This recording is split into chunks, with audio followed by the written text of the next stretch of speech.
Welcome back into the Rowdy Studio. I'm Stephen Levine, sitting here with Tripp Mickle from Sports Business Journal, covers NASCAR. And Fox has re-upped. They've renegotiated their rights deal to broadcast, the first 13 races of the season for another 8 years. But they did this 2 years early, 2 years before their current deal expired. Was that surprising that they jumped on the bandwagon so quickly? Yeah, that was a real surprise. And part of the reason they did so is because they're really interested in converting speed into an all-sports network. And we're going to see that happen. This is the third or fourth deal that has been contemplated in. So, in other words, they have the opportunity to show NASCAR races, truck races, which were also part of the deal, on an all-sports channel if they do go forward with their plans to convert speed into an all-sports channel. So the good news for NASCAR fans who may have been concerned about losing speed is that Fox seems to, they're definitely still committed to NASCAR as a sport. Yeah, no, absolutely. I think for fans, you're going to have that continuity of being able to flip on Fox, whether it's a Fox cable channel or a Fox broadcast channel, probably some of both, and still know some of the same talent, some of the same personalities,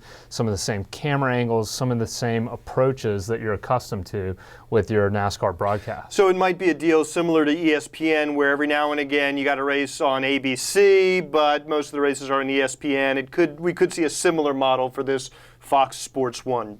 Absolutely, absolutely. I think we'll see that. I mean, there's certainly more money in showing for a cable network and showing races on cable, because you're actually getting a subscription price from cable operators and satellite providers like DirecTV for that cable channel that you're not getting for the broadcast channel. Right, so there's a double income stream. Right, exactly. Now, what's interesting is that the financial deal, we believe, was vastly increased in an era of decreased ratings. Right. If you want to look at it from a glass half empty perspective, you would say, well, it's not as big an increase as we've seen for Major League Baseball, for college conferences, for the NFL. Baseball, for example, just got their entire rights fee doubled as of 2 weeks ago. So, Nice. So this isn't quite to that level, but at the same time, for a sport that's seen its ratings decrease since the last time it negotiated a deal, it's a really healthy increase. It's good news for the sport. It'll trickle down to teams. It'll trickle down to tracks. It'll provide some help for the sport at a time when the sport is still recuperating from the recent recession. And it sets a precedent for ESPN and Turner, who have yet to enter into their negotiations to re-up their deal. What's the prognosis there? Both of those networks have opted to wait until next summer to begin those negotiations. They did so knowing that that's when their exclusive window actually opens. They had that right. Doing so means that none of their competitors can jump in and grab those rights early. But it does, the deal with Fox does set a benchmark, which NASCAR can use kind of as a going forward basis. Okay, we want about 40%. That's what we were able to get from Fox. We'd like to see that on the back half of the season. In any sense, I know it's early yet, but any sense as to whether or not Turner and ESPN are going to fork over the 40%?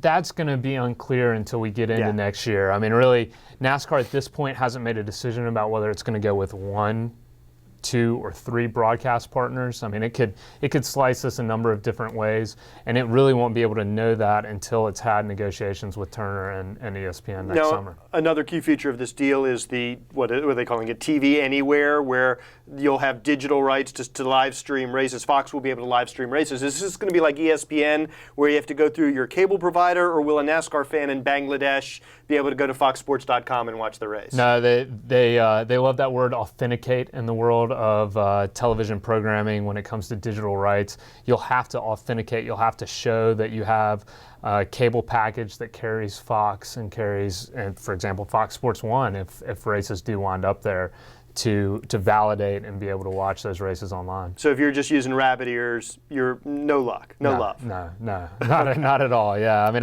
they're gonna keep a tight lid on that, but it does put NASCAR back at the table in the same way other sports are. We're seeing a lot of those streaming of college sports, of some NFL games. So, it just depends. But TV everywhere is a real component of all television negotiations now. All right. Last thing real quick.